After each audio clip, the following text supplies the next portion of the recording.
ಸುಂದರಕಾಂಡ ಇದು ಮಹಾಭಾರತದಲ್ಲಿ ಬರತಕ್ಕಂಥದ್ದು. ಇದು ಪ್ರಸಿದ್ಧವಾದಂಥದ್ದು. ಪ್ರತಿಯೊಬ್ಬರ ಮನೆಯಲ್ಲೂ ಕೂಡ ಈ ಸುಂದರಕಾಂಡವನ್ನು ಪಾರಾಯಣ ಮಾಡುವಂಥದ್ದು ಅಭ್ಯಾಸವನ್ನು ಇಟ್ಕೊಂಡಿದ್ದಾರೆ. ಪ್ರತಿಯೊಬ್ಬರು ಕೂಡ ಇದನ್ನು ಸುಂದರಕಾಂಡವನ್ನು ಅಭ್ಯಾಸ ಮಾಡುವುದು ಎಲ್ಲವನ್ನು ಕೂಡ ಮಾಡ್ತಾರೆ. ಹಾಗೆ ವಾಯುಸ್ತುತಿ ಹೇಗೋ ಹಾಗೆ ಇದು ಕೂಡ. ಹಾಗಾಗಿ ಪ್ರಸ್ತುತ ಏನಾಯಿತು, ಇದು ಯಾತಕ್ಕೆ ಈ ಸುಂದರಕಾಂಡಕ್ಕೆ ಅಷ್ಟು ಇದು ಬಂದಿದೆ ಅಂತ ಹೇಳಿ ನಮಗೆ ಪ್ರಶ್ನೆ ಬರುತ್ತೆ, ಪ್ರಶ್ನೆ ಮೂಡುತ್ತೆ. ಆ ಪ್ರಶ್ನೆಗೆ ಇದರ ಪಾರಾಯಣ ಮತ್ತೆ ಇದರಲ್ಲಿ ಆಚಾರ್ಯ ಮಧ್ವರಾಯರು ರಚಿಸಿರ್ತಕ್ಕಂತಹ ಆ ಶೈಲಿ ಎಲ್ಲವೂ ಕೂಡ ಅಡಕವಾಗಿದೆ ಅಂದರೆ ತಪ್ಪಾಗಲಿಕ್ಕಿಲ್ಲ. ಇದು ಹೇಗೆ ಇದಕ್ಕೆ ಯಾತಕ್ಕೋಸ್ಕರ ಇಂತಹ ಇದು ಬಂತು ಅಂತಂದ್ರೆ, ಯಾವ ಸೀತಾ ಆಕೃತಿಯನ್ನ ಅಪಹರಣ ಆಗಿರ್ತಕ್ಕಂಥದ್ದನ್ನು ಕೇಳಿ ರಾಮ ಎಲ್ಲಿ ಸೀತೆ ಎಲ್ಲಿ ಅಂತ ಹೇಳಿ ಹುಡುಕ್ತಾ ಇರೋ ಹಾಗೆ ಅದನ್ನ ವಿಷಯವನ್ನ ನಾವು ರಾಮಾಯಣದಲ್ಲಿ ಕೇಳ್ತೀವಿ. ಆಗ ಸಂಪಾತಿಯಿಂದ ಸೀತಾಕೃತಿಯ ವಿವರಣೆಯನ್ನ ನಮಗೆ ಈ 6ನೇ ಅಧ್ಯಾಯದಲ್ಲಿ ಮಹಾಭಾರತ ತಾತ್ಪರ್ಯದಲ್ಲಿ 51ನೇ ಶ್ಲೋಕದಲ್ಲಿ ಅದನ್ನ ವಿವರಣೆಯನ್ನ ನಾವು ನೋಡಬಹುದು. ಹಾಗಾಗಿ ಅಲ್ಲಿ ಏನು ಹೇಳ್ತಾ ಇದ್ದಾರೆ ಅಂದ್ರೆ, ಸಂಪಾತಿ ಹೇಳ್ತಾ ಇದ್ದಾನೆ, ಇಲ್ಲಿಂದ 100 ಯೋಜನೆಯಲ್ಲಿ ಸೀತಾಕೃತಿ ಇದೆ, ಅದನ್ನ ಲಂಕೆಯಲ್ಲಿ ಇರತಕ್ಕಂಥದ್ದು ಅಂತ ಹೇಳಿ ಹೇಳ್ತಾ ಇದ್ದಾರೆ.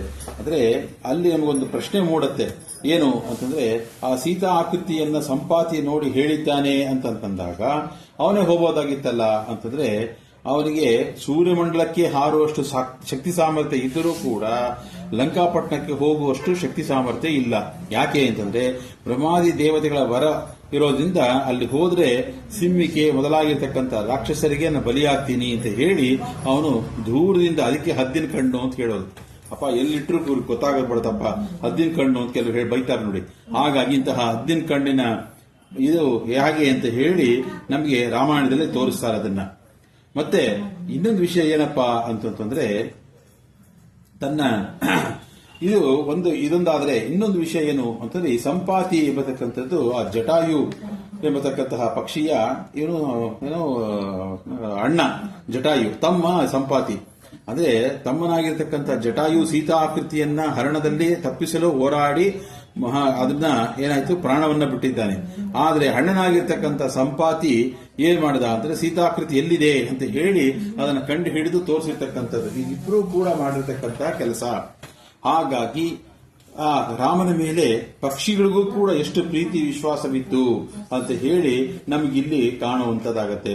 ಹಾಗಾಗಿ ಇಂತಹ ಆ 100 ಯೋಜನೆ ದೂರದಲ್ಲಿರ್ತಕ್ಕಂಥದ್ದನ್ನ ಹಾರುವಂತವ್ರು ಯಾರು ಅಂತಂದ್ರೆ, ನೀಲ ಮತ್ತೆ ಮೈಂದ ಇವರೆಲ್ಲರೂ ಕೂಡ ಸೇರ್ಕೊಂಡು ನಾನು ಇಷ್ಟು ಯೋಜನೆ ಹಾರ್ತೀನಿ ಅಷ್ಟು ಯೋಜನೆ ಹಾರ್ತೀನಿ ಅಂತ ಹೇಳಿ ಕೆಲವರೆಲ್ಲ ಹೇಳ್ತಾರೆ. ಕೆಲವರು 10 ಯೋಜನೆ ಹಾರ್ತೀನಿ ಅಂದ್ರಂತೆ.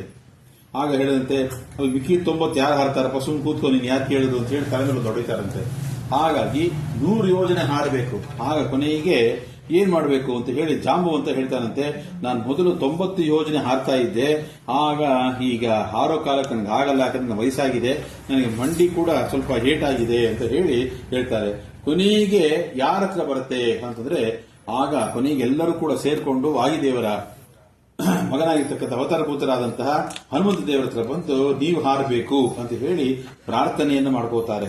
ಆಗ ಪ್ರಾರ್ಥನೆಯನ್ನ ಮಾಡಿಕೊಂಡಾಗ ಆಯ್ತು ಅಂತ ಹೇಳಿ ಅವರು ಹಾರಲಿಕ್ಕೆ ಸಿದ್ಧರಾಗ್ತಾರೆ.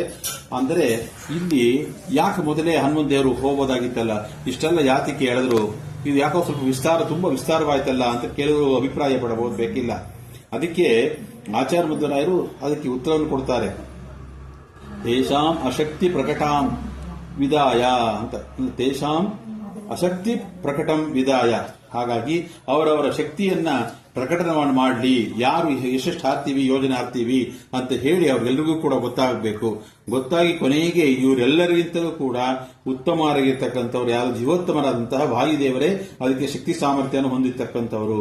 ಹಾಗಾಗಿ ಅವರೇ ಹಾರಬೇಕು ಅಂತ ಹೇಳಿ ಅವರೆಲ್ಲರೂ ಕೂಡ ಕೇಳಿಕೊಂಡು ಕೊನೆಗೆ ಅವರು ಹಾರಲಿಕ್ಕೆ ಅವರು ಏನ್ ಮಾಡಿದ್ರು, ಮುಂದೆ ಅದು ಬಂದ್ರು ಅಂತ ಹೇಳಿ ಹೇಳ್ತಾರೆ.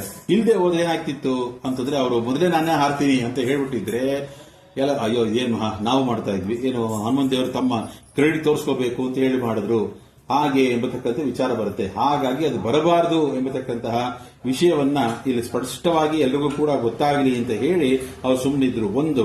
ಎರಡನೇದು, ಯಾವತ್ತೂ ಕೂಡ ಭಗವಂತನ ಬಗ್ಗೆ ಆಗಲಿ ಅಥವಾ ಬೇರೆಯವರು ದೊಡ್ಡವರು ಅದೇ ವಾಯುದೇವರ ಬಗ್ಗೆ ಆಗಲಿ ಬೇರೆ ಯಾರ ಬಗ್ಗೆನೂ ಕೂಡ ನಾವು ಅವ್ರನ್ನ ಅವಹೇಳನಕಾರಿಯಾಗಿ ನಾವು ಚಿಂತನೆ ಮಾಡಬಾರದು.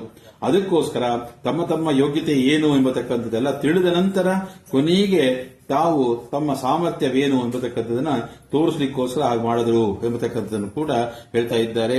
ಹಾಗಾಗಿ ಇಂತಹ ಮಹಾಭಾರತ ತಾತ್ಪರ್ಯನಿರ್ಣಯದಲ್ಲಿ 7ನೇ ಅಧ್ಯಾಯದಲ್ಲಿ ಅದು ಬರುವಂತಹದ್ದು.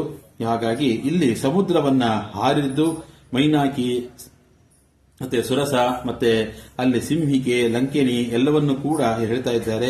ಅವರೆಲ್ಲರೂ ಕೂಡ ಪರಾಜಯವನ್ನಗೊಳಿಸಿ ತದನಂತರ ಸೀತಾಕೃತಿಯ ದರ್ಶನ, ತದನಂತರ ಆ ಸೀತಾಕೃತಿ ದರ್ಶನ ಆದ ನಂತರ ಅಲ್ಲಿ ಅಶೋಕವನದಲ್ಲಿ ಧ್ವಂಸವನ್ನ ಮಾಡಿ ರಾವಣ ಸೇನೆಯನ್ನ ಸಂಹಾರ, ಮತ್ತೆ ಅಕ್ಷಯ ಕುಮಾರನ ವಧೆ, ಬ್ರಹ್ಮಾಸ್ತ್ರ ಪ್ರಯೋಗ, ಮತ್ತೆ ರಾವಣನಿಗೆ ಒಂದು ಸಂದೇಶವನ್ನು ಕೊಟ್ಟು ಮತ್ತೆ ಲಂಕಾದಹನವನ್ನು ಮಾಡಿ ತದನಂತರ ಚೂಡಾಮಣಿಯನ್ನ ತಂದು ಕೊಟ್ಟಿರತಕ್ಕಂಥದ್ದು ರಾಮದೇವರಿಗೆ. ಭಗವಂತ ಕೊಟ್ಟಂತಹ ಉಂಗುರವನ್ನ ಸೀತಾಕೃತಿಗೆ ಕೊಟ್ಟು ನೀನು ಇನ್ನು ಸ್ವಲ್ಪ ದಿವಸದಲ್ಲೇ ರಾಮ ಬಂದು ನಿನ್ನ ಕರ್ಕೊಂಡು ಹೋಗ್ತಾನೆ ದೇವಿ ಅಂತ ಹೇಳಿ ಬಂದಿರತಕ್ಕಂಥದ್ದು. ಹಾಗಾಗಿ ಆ ಸೀತಾಕೃತಿಯಲ್ಲಿರ್ತಕ್ಕಂತಹ ಲಕ್ಷ್ಮೀದೇವಿ ವಿಶೇಷ ಸನ್ನಿಧಾನ.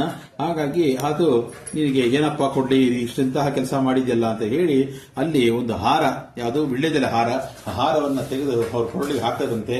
ಹಾಗಾಗಿ ಅವತ್ತಿನಿಂದ ಇವತ್ತವರೆಗೂ ಕೂಡ ಹನುಮಪ್ಪನಿಗೆ ವಿಳ್ಯದೆಲೆ ಹಾರವನ್ನ ಹಾಕುವಂತಹ ಒಂದು ಪ್ರಕ್ರಿಯೆ ಕೂಡ ಬಂದಿದೆ ಎಂಬುದಕ್ಕಂದು ಕೂಡ ಹೇಳ್ತಾ ಇದ್ದಾರೆ. ಹಾಗಾಗಿ ಅಂತ ಹೇಳ್ತಾ ಇಂತಹ ಸುಂದರವಾದಂತಹ ಸುಂದರಕಾಂಡವನ್ನ ಈಗ ಪ್ರಾರಂಭ ಮಾಡ್ತಾ ಇದ್ದೀವಿ. ಇದು ಹೆಸರು ಸುಂದರಕಾಂಡ.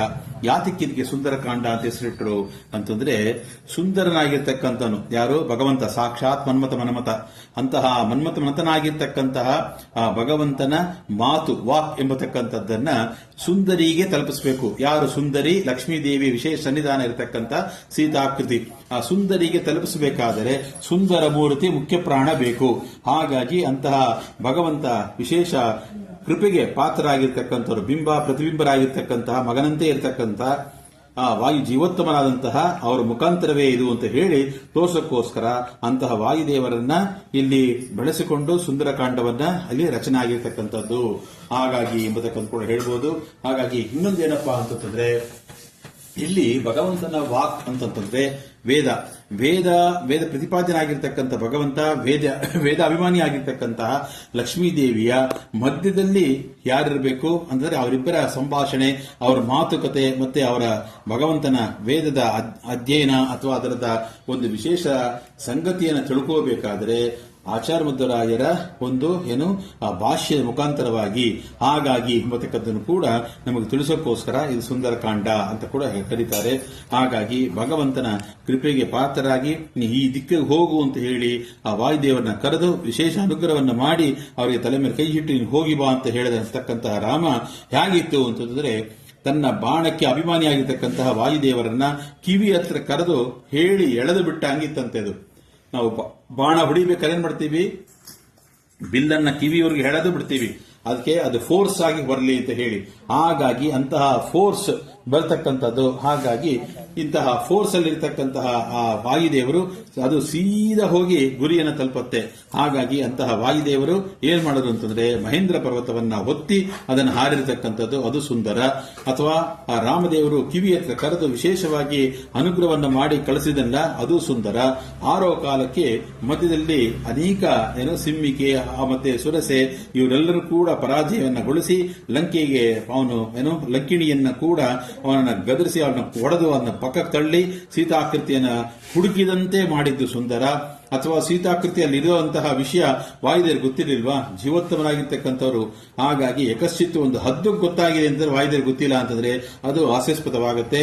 ಆದರೂ ಕೂಡ ಮುಂದೆ ರಾಮ ಹೇಗೆ ಅವನು ನಾಟಕವನ್ನು ಹಾಡಿದ್ನೋ ಹಾಗೆ ಮುಂದೆ ಇವರು ನಾಟಕವನ್ನು ಹಾಡಿದ್ದಾರೆ. ಕೊನೆಗೆ ಸೀತಾಕೃತಿಯನ್ನು ನೋಡಿ ಅಲ್ಲಿ ಸೀತಾಕೃತಿ ಹತ್ರ ಹೋಗಿ ಅವರ ಮಾತುಗಳು ಸಂಭಾಷಣೆ ಎಲ್ಲವೂ ಸುಂದರ. ಕೊನೆಗೆ ನೀನು ಹೆದರಬೇಡ ಅಂತ ಹೇಳಿ ಧೈರ್ಯವನ್ನ ಹೇಳಿ ಅವರಿಗೆ ಭಗವಂತ ಕೊಟ್ಟಂತಹ ಉಂಗುರವನ್ನು ಕೊಟ್ಟಿದ್ದು ಸುಂದರ. ಕೊನೆಗೆ 10 ತಲೆಯ ರಾವಣನಿಗೆ ಒಂದು ಎಚ್ಚರಿಕೆ ಗಂಟೆಯನ್ನು ಹೊಡಿಬೇಕು ಅಂತ ಹೇಳಿ ಲಂಕಾ ಪಟ್ಟಣದಲ್ಲಿರ್ತಕ್ಕಂಥ ಎಲ್ಲವನ್ನು ಕೂಡ ವನವನ್ನು ಕೂಡ ಶೋಕವನವನ್ನಾಗಿ ಮಾಡಿದ್ದು ಸುಂದರ. ಮತ್ತೆ ಅಲ್ಲಿ ಅವರನ್ನೆಲ್ಲರೂ ಕೂಡ ಸೇರಿಕೊಂಡು ಕಪಿಗಳೆಲ್ಲರೂ ಕೂಡ ಬಂದು ಇವರು ರಾಕ್ಷಸರೆಲ್ಲರೂ ಕೂಡ ಬಂದು ಇಂತಹ ಕಪಿ ಹಾಳು ಮಾಡ್ತಾ ಇದೆ ಅಂತ ಹೇಳಿ ಎಷ್ಟೋ ಅಕ್ಷೋಹಿಣಿ ಸೈನ್ಯವನ್ನು ತಂದರು. ಎಲ್ಲ ಅಕ್ಷೋಹಿಣಿ 1/6 ಭಾಗ ಅಕ್ಷೋಹಿಣಿ ಸೈನ್ಯವನ್ನ ಎಲ್ಲವನ್ನು ಕೂಡ ಚಟ್ನಿ ಮಾಡಿ ಕೊನೆಗೆ ಅಕ್ಷಯ ಕುಮಾರನನ್ನು ಕೂಡ ಸಂಹಾರ ಮಾಡಿದ್ದಾರೆ. ಅಕ್ಷಯ ಕುಮಾರ ಸಂಹಾರ ಮಾಡಿದ ಹೇಗೆ ಅಂತಂದ್ರೆ ಅವನನ್ನ ಈ ಕುಂಬಳಕಾಯಿನ ತೆಗೆದು ನಿವಾಳಿಸಿ ತಲೆಯಿಂದ ಎತ್ತು ಹೊಡಿತಾರೆ ನೋಡಿ, ಹಾಗೆ ಹೊಡೆದು ಚೂರು ಚೂರು ಮಾಡಾಕ್ಬಿಟ್ರಂತೆ. ಅದು ಸುಂದರ. ಮತ್ತೆ ಬ್ರಹ್ಮ ಅಸ್ತ್ರವನ್ನ ಪ್ರಯೋಗ ಮಾಡಿದ್ದಾಗ ಅಂತಹ ಬ್ರಹ್ಮದೇವರ ವರವನ್ನ ಎಷ್ಟೋ ಮೀರಿದ್ದೀನಿ, ಅದಕ್ಕೋಸ್ಕರ ಒಂದಾರ್ದು ಕೂಡ ಅದಕ್ಕೆ ನಾವು ಇದು ಕೊಡೋಣ, ಮರ್ಯಾದೆ ಕೊಡಬೇಕು ಅಂತ ಹೇಳಿ ಆ ಬ್ರಹ್ಮಾಸ್ತ್ರಕ್ಕೆ ಕಟ್ಟು ಬಿದ್ದಂತೆ ಅವರು ಸಿಕ್ಕಾಕೊಂಡಿದ್ದು ಅದು ಸುಂದರ. ಕೊನೆಗೆ ಬ್ರಹ್ಮಾಸ್ತ್ರ ಸಾಲದು ಅಂತ ಹೇಳಿ ಬೇರೆ ಹಗ್ಗಗಳನ್ನ ತಂದ್ರಂತೆ. ಹಾಗಾಗಿ ಆ ಬ್ರಹ್ಮಾಸ್ತ್ರ ನೋಡ್ತು, ಓ ನನ್ನ ಪ್ರಯೋಜನ ಇಲ್ಲ ಇಲ್ಲಿ ಇವ್ರ ಕೈಗೆ ಅಂತ ಹೇಳಿ ಅದು ಹೊಟ್ಟೋಯ್ತಂತೆ. ಅಂದ್ರೆ ದೊಡ್ಡವರು ಮಾಡಿರ್ತಕ್ಕಂಥ ಹಸ್ತಶಸ್ತ್ರದ ಮುಂದೆ ಸಣ್ಣದಾಗಿರ್ತಕ್ಕಂಥ ಹಗ್ಗವನ್ನು ಕಟ್ತೀನಿ ಅಂತಂದ್ರೆ ಹಾಗಾಗಿ ಅದು ಹೊಟ್ಟೋಯ್ತು. ಹಾಗಾಗಿ ಅದು ಸುಂದರ. ಕೊನೆಗೆ ರಾವಣನಿಗೆ ರಾಮ ಬಾಣ ಧಾರಣೆ ಅಂತ ಹೇಳಿ ಅವನಿಗೆ ಒಂದು ಇದನ್ನು ಕೊಟ್ಟಿದ್ದಾರೆ, ಎಚ್ಚರಿಕೆ ಗಂಟೆಯನ್ನು ಹೊಡೆದಿದ್ದಾರೆ, ಅದು ಸುಂದರ. ಕೊನೆಗೆ ಆ ಬೆಂಕಿಯನ್ನು ಹಚ್ಚಿಸಿಕೊಳ್ಳುವವರು ಸುಮ್ಮನೆ ಇದ್ದು ವಿಭೀಷಣ ಮನೆ ಮತ್ತೆ ಸೀತಾ ಕೂತಿರ್ತಕ್ಕಂಥ ಜಾಗ ಬಿಟ್ಟು ಮಿಕ್ಕಿದೆಲ್ಲವನ್ನು ಕೂಡ ಅದನ್ನ ಸುಟ್ಟು ಬೂದಿ ಮಾಡಿರ್ತಕ್ಕಂಥ ಸುಂದರ. ಕೊನೆಗೆ ಆ ಬೆಂಕಿಯನ್ನು ತಂದು ನೀರಿಗೆ ಹತ್ತಿದ್ದಾರೆ. ಯಾಕೆ? ಆಪಹ ಅಗ್ನಿ ಅಂತಹ ವೇದ, ಅದಕ್ಕಾಗಿ ಅಂತಹ ಮೂಲಕ್ಕೆ ಆ ಬೆಂಕಿಯನ್ನ ಸೇರಿಸಿದ್ದಾರೆ, ಅದು ಸುಂದರ. ಮತ್ತೆ ಅಲ್ಲಿಂದ ಮತ್ತೆ ಹಾರಿ ಬಂದು ಸೀತಾ ವಿಷಯವನ್ನ ತಂದು ರಾಮನಿಗೆ ಒಪ್ಪಿಸಿ ನಮಸ್ಕಾರವನ್ನು ಮಾಡಿದ್ದಾರೆ, ಅದು ಸುಂದರ. ಇಂತಹ ಕೆಲಸವನ್ನ ಮಾಡಿದ್ದೆಲ್ಲ ನಾನು ನಿನಗೆ ಏನ್ ಕೊಡ್ಲಪ್ಪ ಅಂತ ಹೇಳಿದಾಗ ಏನು ಬೇಡ ಅಂತ ಹೇಳಿ ಕೈ ಮುಗಿದು ನಿಂತಾಗ ಅಂತಹ ಹನುಮಂತ ದೇವರನ್ನ ಸಹಭೋಗಮಸ್ಮೈ ಅಂತ ಹೇಳಿ ಅವ್ರನ್ನ ಆಲಿಂಗನವನ್ನು ಕೊಟ್ಟಿದ್ದಾನೆ ರಾಮ, ಅದಕ್ಕೋಸ್ಕರ ಅಂತಹದ್ದು ಸುಂದರ. ಒಟ್ಟಿನಲ್ಲಿ ಸುಂದರ ಕಾಂಡ ಬಹು ಸುಂದರ ಅಂತ ಹೇಳ್ತಾ ಮೊದಲನೇ ಶ್ಲೋಕ ಪ್ರಾರಂಭವಾಗ್ತಾ ಇದೆ. ಶ್ರೀ ಗುರುಭ್ಯೋ ನಮಃ. ಹರಿ ಓಂ. ರಾಮಾಯ ಶಾಶ್ವತ ಸುವಿಶ್ರುತ ಷಡ್ಗುಣಾಯ ಸರ್ವೇಶ್ವರಾಯ ಬಲವೀರ್ಯ ಮಹಾರ್ಣವಾಯ ನತ್ವಾಲಿಲಿಂಗ ಇಶ ಅರ್ಣವ ಉತ್ಪಾತ ನಿಷ್ಪೀಡಿತಂ ಗಿರಿವನಂ ಪವನಸ್ಯ ಸೂನುಹು. ಅಂದ್ರೆ ರಾಮಾಯ ಶಾಶ್ವತ ಸುವಿಶ್ರುತ ಷಡ್ಗುಣಾಯ, ಪವನ ಪುತ್ರರಾಗಿರ್ತಕ್ಕಂತಹ ಹನುಮಂತ ದೇವರು ಸಾಗರವನ್ನ ಲಂಘಿಸಿ ಅಲ್ಲಿ ಏನ್ ಮಾಡಿದ್ದಾರೆ, ಶಾಶ್ವತವಾಗಿರ್ತಕ್ಕಂತಹ ಅದೊಂದು ಸಮೂಹವನ್ನ ಸಂತೋಷವನ್ನ ಪಡಿಸಿ ವ್ಯಾಪ್ತವಾದಂತಹ ಐಶ್ವರ್ಯಾದಿಗಳ ಷಡ್ಗುಣ ಸಂಪನ್ನನಾಗಿರ್ತಕ್ಕಂತಹ ಭಗವಂತನ ಮಾತನ್ನ ತೆಗೆದುಕೊಂಡು ಸಕಲರಿಗೂ ಒಡೆಯನಾಗಿರ್ತಕ್ಕಂತಹ ಮತ್ತೆ ಬಲ ಮತ್ತು ವೀರ್ಯಗಳಿಗೆ ಮೋದಿಗಳಿಗೆ ಶ್ರೀರಾಮಚಂದ್ರನನ್ನ ವಂದಿಸಿ ಆ ಶ್ರೇಷ್ಠವಾದಂತಹ ಪರ್ವತ ಮಹೇಂದ್ರ ಪರ್ವತವನ್ನ ಮೆಟ್ಟಿ ಮೇಲಕ್ಕೆ ನೆಗೆದರು, ಹಾರಿದರು ಎಂಬತಕ್ಕಂಥ ಹೇಳ್ತಾ ಇದ್ದಾರೆ. ಅಂದ್ರೆ ಈ ಸುಂದರಕಾಂಡದಲ್ಲಿ ರಾಮಾಯಣದಲ್ಲಿ ಸರ್ವಸರ್ವ ಆಗಿರ್ತಕ್ಕಂತಹ ಅಪೂರ್ವವಾದಂತಹ ವಾಲ್ಮೀಕಿ ರಾಮಾಯಣದಲ್ಲೂ ಕೂಡ ಇದು ಸುಂದರಕಾಂಡ ಎಂಬತಕ್ಕಂಥ ಬಂದಿದೆ.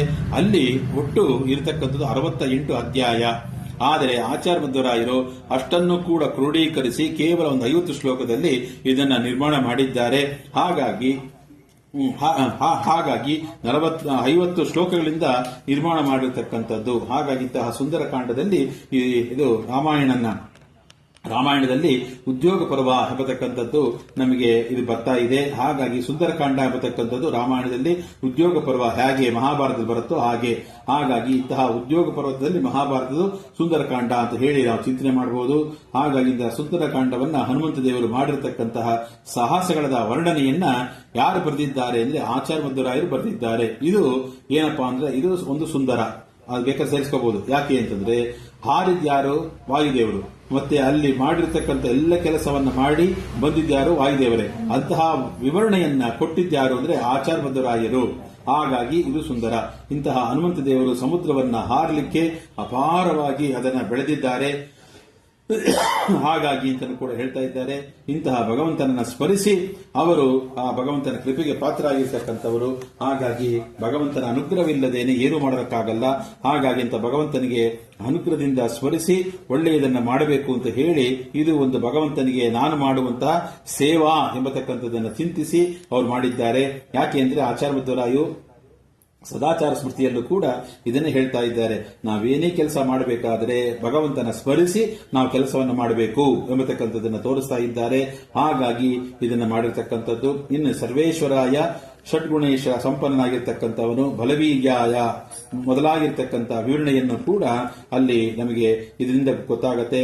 ಭಗವಾನ್ ಎಂಬತಕ್ಕಂಥದ್ದು ಅಂದ್ರೆ ಸಮಗ್ರ ಐಶ್ವರ್ಯಕ್ಕೆ, ವೀರ್ಯಕ್ಕೆ, ಯಶಸ್ಸಿಗೆ, ಶ್ರೀ ಜ್ಞಾನ ಮತ್ತು ವೈರಾಗ್ಯಕ್ಕೆ ಎಲ್ಲದಕ್ಕೂ ಕೂಡ ಕಾರಣಕರ್ತನಾಗಿರ್ತಕ್ಕಂತಹ ಭಗವಂತ, ಅವನ ಕೃಪೆಗೆ ಪಾತ್ರರಾಗಿರ್ತಕ್ಕಂಥವರು ಇಂತಹ ವಾಯುದೇವರು ಸರ್ವೇಶ್ವರಾಯ ಬಲವೀರ್ಯ ಮಹಾರ್ಣವಾಯ ಎಂಬತಕ್ಕಂಥದ್ದನ್ನ ಅಲ್ಲಿ ಹೇಳ್ತಾ ಅಂತಹ ಭಗವಂತನ ಸೇವಾ ರೂಪದಲ್ಲಿ ಇದನ್ನು ಮಾಡಿದ್ದಾರೆ. ಹಾಗಾಗಿ ಮಹೇಂದ್ರ ಪರ್ವತದನ್ನ ಹನುಮಂತ ದೇವರು ತುಳಿದು, ಆ ತುಳಿಯುವ ಕಾಲಕ್ಕೆ ಏನಾಯ್ತು ಅಂತಂದ್ರೆ ಅವರು ತುಳಿದಿರತಕ್ಕಂಥ ಫೋರ್ಸ್ಗೆ, ಆ ಒತ್ತಡಕ್ಕೆ ಎಷ್ಟೋ ಭಾಗ ಅದು ಒಳಗಡೆ ಭೂಮಿಯೊಳಗೆ ಹೊರಟೋಗಿದೆ ಅಂತ. ಅಂದ್ರೆ ಅವರು ಎಷ್ಟು ಶಕ್ತಿಶಾಲಿಗಳು ಅಂತ ಹೇಳಿ ಗೊತ್ತಾಗುತ್ತೆ. ಹಾಗಾಗಿ ವಾದರಾಜ ಸ್ವಾಮಿಗಳು ಕೂಡ ತೀರ್ಥ ಪರ್ವದಲ್ಲಿ ಅವರನ್ನ ಈ ಇದರದನ್ನ ಕೂಡ ತುಂಬಾ ಚೆನ್ನಾಗಿ ವಿವರಣೆಯನ್ನು ಕೂಡ ಮಾಡಿದ್ದಾರೆ. ಹಾಗಾಗಿ ಇಂತಹ ವಿಶೇಷವಾಗಿರ್ತಕ್ಕಂತಹ ಈ ಸುಂದರಕಾಂಡದ ಮೊದಲನೆಯ ಒಂದು ಈ ಶ್ಲೋಕದ ಒಂದು ಅಭಿಪ್ರಾಯವಾಗಿತ್ತು ಅಂತ ಹೇಳ್ತಾ, ಇಂತಹ ವಾಯುದೇವರು ಆ ರಾಮದೇವರ ಸ್ಮರಣೆ ಮಾಡಿ ಅವರು ಮಹಾ ಪರಾಕ್ರಮಿಯಾಗಿರ್ತಕ್ಕಂತಹ ಆ ಭಗವಂತನಿಗೆ ನಮಸ್ಕರಿಸಿ ಅವರು ಲಂಕೆಯನ್ನ ಹಾರಲಿಕ್ಕೆ ಮುಂದಾದರು ಎಂಬತಕ್ಕಂಥ ವಿಚಾರವನ್ನ ಇಷ್ಟು ಕೂಡ ಈ ಶ್ಲೋಕದಲ್ಲಿ ಬಂದಿದೆ. ಮುಂದೆ ಏನಾಯ್ತು, ಮುಂದೆ 2ನೇ ಶ್ಲೋಕದಲ್ಲಿ ಎಂಬತಕ್ಕಂಥದ್ದನ್ನ ನಾಳೆ ದಿವಸ ನೋಡೋಣ ಅಂತ ಹೇಳ್ತಾ ನಿಲ್ಲಿಸ್ತಾ ಇದ್ದೀನಿ. ಶ್ರೀ ಗುರು ಮುದ್ದೇಶ ಅರ್ಪಣಮಸ್ತು. ಕೃಷ್ಣ ಅರ್ಪಣಮಸ್ತು.